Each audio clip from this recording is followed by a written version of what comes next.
Leucorrhoea के treatment के बारे में, यानी कि इसमें हम कौन कौन सी मेडिसिन का यूज करते हैं। उसके बाद ल्यूकोरिया होता क्या है, इसका कारण क्या होता है और बिना दवा के इसे कैसे मेंटेन कर सकते हैं। तो ये सारी बातें हम लोग करेंगे। तो चलिए वीडियो की शुरुआत करते हैं। दोस्तों सबसे पहले अगर हम बात करें ल्यूकोरिया के बारे में कि ये होता क्या है, तो ल्यूकोरियासिस या फिर ल्यूकोरिया एक ऐसी कंडीशन होती है जिसमें वेजाइना के थ्रू व्हाइट या येलोइश फ्लूइड का डिस्चार्ज होता है। और ये एक्चुअली आपको बता दें कि ये कोई बीमारी नहीं है, ये दूसरे बीमारी की वजह से होता है। हो सकता है कोई दूसरी बीमारी हो जिसकी वजह से ये व्हाइट मतलब श्वेत प्रदर या फिर ल्यूकोरिया की प्रॉब्लम आपको आती है। कई बार कुछ बैक्टीरियाज की वजह से भी ऐसा होता है और ये फीमेल्स में ही होता है एंड फीमेल्स में बहुत ज़्यादा ये कॉमन सी बीमारी है। नेक्स्ट अगर हम बढ़ें इसके काजेज़ के बारे में कि इसका कारण क्या होता है, तो सबसे बड़ा जो रीज़न होता है वो होता है लैक ऑफ पर्सनल हाइजीन, यानी कि आप खुद की हाइजीन को मेंटेन नहीं रखते हैं, अपने आप को साफ़ सुथरा रखें, वेजाइनल पार्ट्स को साफ़ सुथरा रखें, तो जो ल्यूकोरिया की प्रॉब्लम है वो कम होगी। तो अपने पर्सनल हाइजीन का ध्यान बहुत ज़्यादा ज़रूरी होता है रखना। वीकनेस हो सकता है दूसरा कारण, या फिर एनीमिया की वजह से भी होता है, यानी कमजोरी और खून की कमी की वजह से भी ल्यूकोरिया की प्रॉब्लम होती है। इसके अलावा यूटेरस यानी गर्भाशय में इन्फ्लेमेशन की वजह से ऐसा हो सकता है। कई बार यूरिनरी ब्लैडर में स्वेलिंग की वजह से ल्यूकोरिया की प्रॉब्लम आती है। और यूटेरस के डिसलोकेशन से, यानी कभी कभी क्या होता है ना कि आपका जो गर्भाशय है वो अपनी जगह से हिल जाता है, जिसकी वजह से भी ल्यूकोरिया की प्रॉब्लम आ सकती है। इसके अलावा इरेगुलर मेंस्ट्रुअल ब्लीडिंग होती है तब भी ये प्रॉब्लम आ सकती है। एंड कॉन्स्टिपेशन एक मेन रीज़न हो सकता है ल्यूकोरिया के लिए, तो ये भी ध्यान रखें कि कॉन्स्टिपेशन या कब्ज की वजह से भी ल्यूकोरिया की प्रॉब्लम आती है। एंड सबसे बड़ी दिक्कत होती है अगर अर्ली एज में प्रेगनेंसी हो गई है, यानी कि मतलब आपकी बॉडी उस तरह से डेवलप नहीं है और प्रेगनेंसी हो गई है, तो उस टाइम पे भी ये भी एक बहुत बड़ा कारण हो सकता है ल्यूकोरिया का। तो ये कुछ रीजंस होते हैं। अभी हम लोग बात करते हैं कुछ साइन और सिम्टम्स के, क्या सिम्टम्स दिखाई पड़ते हैं ल्यूकोरिया में। तो एक सबसे बड़ा सिम्टम होता है कि व्हाइट या येलोइश कर्डी लाइक डिस्चार्ज अगर वेजाइना से होता है तब उसको हम लोग ल्यूकोरिया मान सकते हैं, सफ़ेद पानी मान सकते हैं।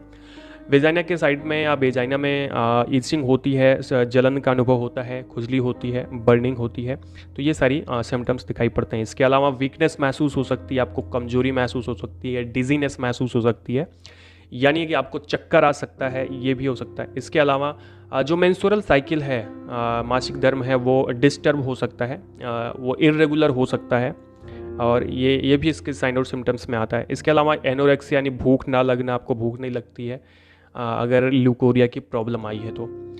इसके अलावा बार बार आपको बाथरूम जाना पड़ता है, आपको बार बार पेशाब के लिए जाना पड़ता है, बार बार पेशाब लगती है, ये ल्यूकोरिया के सिम्टम्स में आता है।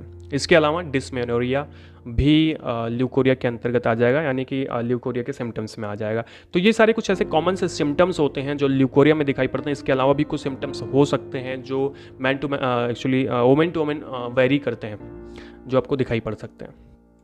अभी हम बात करते हैं कुछ इंस्ट्रक्शंस के बारे में, कुछ बातों के बारे में जो आपको ध्यान रखना चाहिए अगर आप चाहते हैं कि बिना दवा के आप ठीक रहें, आपको मेडिसिन ना लेनी पड़े और ऐसी ल्यूकोरिया की प्रॉब्लम आपको ना आए।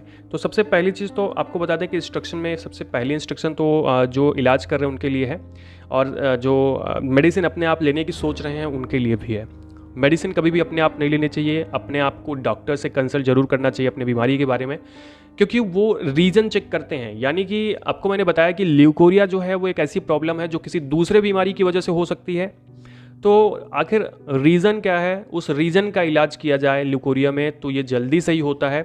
तो सबसे पहले तो आपको जो ट्रीटमेंट कर देना है वो ल्यूकोरिया के रीज़न को देना है, मूल कारण को देना है, तभी वो ठीक हो पाएगा। इसके अलावा आपको अपनी जो पर्सनल हाइजीन है उसको मेंटेन रखना चाहिए। अपनी हाइजीन मेंटेन रखेंगे, यानी कि वेजाइनल पार्ट को साफ़ सुथरा रखें, अपने आप को साफ़ सुथरा रखें, तो ऐसी प्रॉब्लम नहीं आएगी।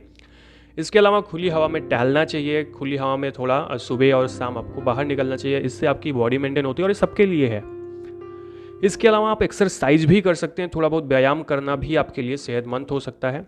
और अगर मान लीजिए एक्चुअली यहाँ पे थोड़ा सा मिसप्रिंट हो गया है, अगर आपको कॉन्स्टिपेशन है तो उस टाइम पे कॉन्स्टिपेशन को पहले ठीक करें, क्योंकि constipation is a major reason of the leucorrhoea. तो कॉन्स्टिपेशन को जल्दी से सही करें किसी भी तरीके से, जिससे आपको ल्यूकोरिया की जो प्रॉब्लम आ रही है वो अपने आप सही हो जाए। तो इस तरह से आप अपने हाइजीन को मेंटेन करके और सही से आप इलाज कर सकते हैं। अभी हम लोग बात करते हैं कि ल्यूकोरिया के अंदर में हम लोग कौन सी मेडिसिन देते हैं। दोस्तों यहाँ पे अलग अलग प्रकार की मेडिसिन दी जाती है। अब ये मैं प्रॉपर ट्रीटमेंट आपको नहीं बता रहा हूँ, केवल बता रहा हूँ कि कौन कौन सी मेडिसिन दी जाती है, ठीक है। यहाँ पे अगर मैं देखूँ तो एंटीबायोटिक्स कुछ दी जाती हैं, कुछ एंटी पैरासाइटिक मेडिसिन दी जाती हैं और एंटी फंगल मेडिसिन भी दी जाती हैं।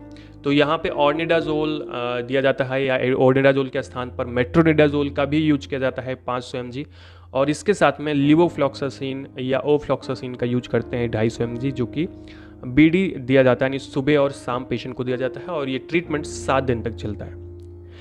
इसके अलावा हम लोग दे सकते हैं सिफिक्जिम 400 mg के साथ में फ्लूकोनाजोल 150 mg की टैबलेट, दोनों साथ में दी जाती है, केवल एक बार दी जाती है। और एक सपोजिटरी दी जाती है, सपोजिटरी जो वेजाइनल सपोजिटरीज होती है, क्लिंडामाइसिन एंड वेजाइनल क्लोट्राइमाजोल की, और ये 3 दिन के लिए वेजाइना में रखनी होती है। एक्चुअली ये सारी मेडिसिन हम लोग यूज करते हैं, कॉमनली यूज करते हैं, बट अलग अलग रीजन में अलग अलग मेडिसिन यूज की जाती हैं, ये बात ध्यान रखिएगा। इस वजह से इस तरह से मेडिसिन आप यूज़ मत कर लेना बिना रीज़न जाने हुए, ठीक है। तो इस प्रकार की मेडिसिन हम लोग यूज करते हैं ल्यूकोरिया के ट्रीटमेंट के लिए। कई बार अगर कुछ और रीजंस होते हैं तो कई बार मेल और फीमेल यानी पति और पत्नी का इलाज साथ में किया जाता है, तो उसके बारे में बहुत ज़्यादा डिटेल बात नहीं कर सकता हूँ, ठीक है। तो क्योंकि